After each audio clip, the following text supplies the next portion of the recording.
We're going to go ahead and take a look at base e, which is your base of a natural logarithm. First of all, we're going to look at what e is, the number e. Now, this formula that we're going to start out with here is really the formula that you can use so you can figure out how much money you have in a bank if you put so much money in and it ends up being compounded so many times a year. So P is the principal, how much money you put in. R is your interest rate as a decimal. N is how often it's compounded a year. So if it's compounded quarterly, that would be 4. And T is the number of years. Now we're going to look at a special situation that's going to lead us to what the number E is. We're going to assume that you put in $1 for your principal, and we're going to have an interest rate of 100, which means when you change 100% into a decimal, you get 1. It's not realistic, but it's going to lead us to what we get for E. And then we're going to go ahead and do this for 1 year. Now, we're going to look at what happens as you compound it more and more times throughout the year. So we're going to look at this table here. So if it's compounded annually, that means once. We'd put 1 in for n in both situations, and we just get 2. And that didn't work as I wanted it to. There we go.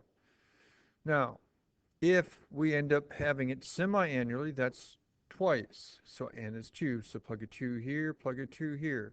If it's quarterly, as we said before, that's n being 4. Monthly, then we're going to look at doing it every week and seeing what happens. So here we're going to every day, daily, and then every hour, every minute, every second.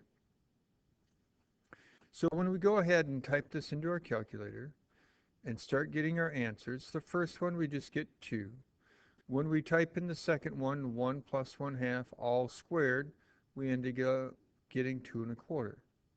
When we end up doing the next one down, 1 plus 1/4 all raised to the 4th, we end up getting an approximation of this. If we do it monthly, we have the blue 1 plus 1/12 all raised to the 12th, we get this. And I'm getting these numbers on the right just by typing it into my calculator. If we keep doing that for weekly, daily, you'll notice all the numbers in this right-hand column are getting bigger and bigger and bigger.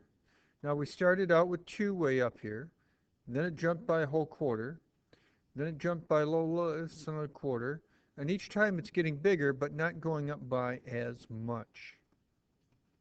So as we continue this on down, the numbers start to level out closer and closer here, but still continue to increase, just not by much.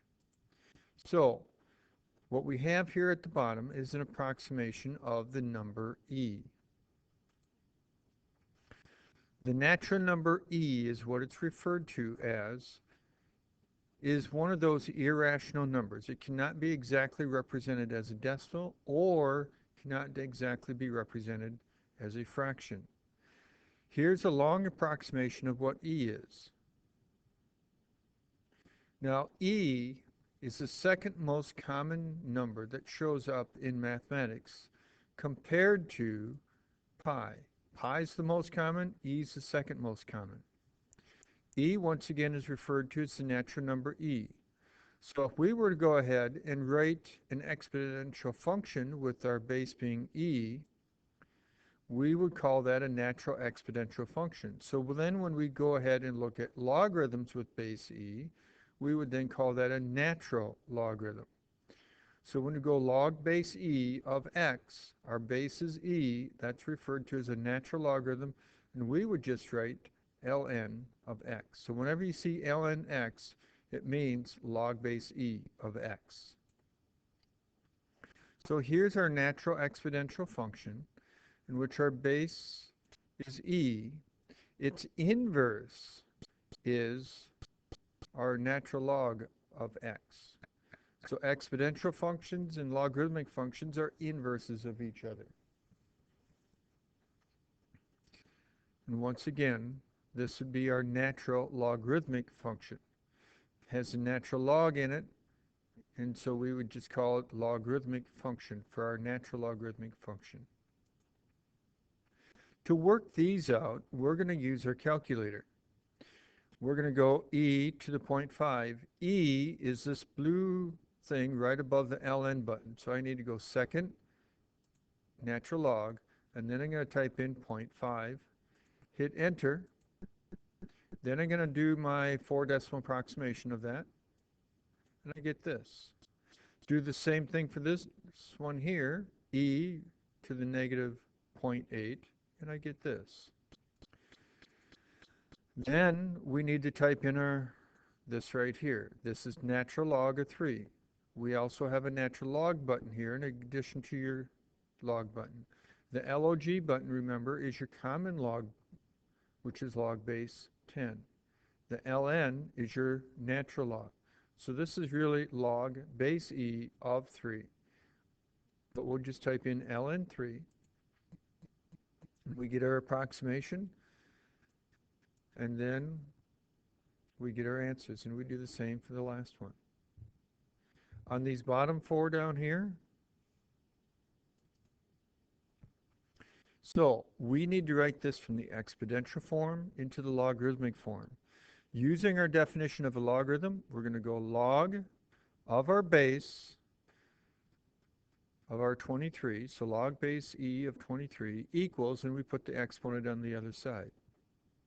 Now, instead of writing log base e, we're going to just write natural log 23 equals x. So the blue is your final answer, but most people find writing out the green a nice transitional step.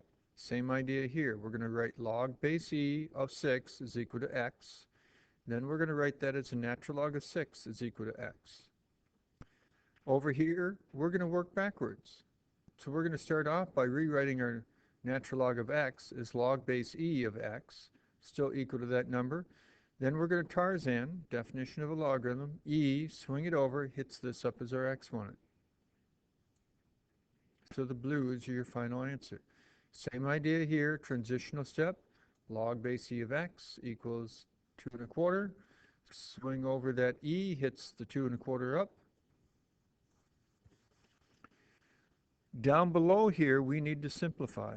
E and natural log undo each other, so we're going to get 21. Once again, e and natural log undo each other, so we're going to just get our exponent of x plus 3. E and natural log undo each other. E and natural log undo each other.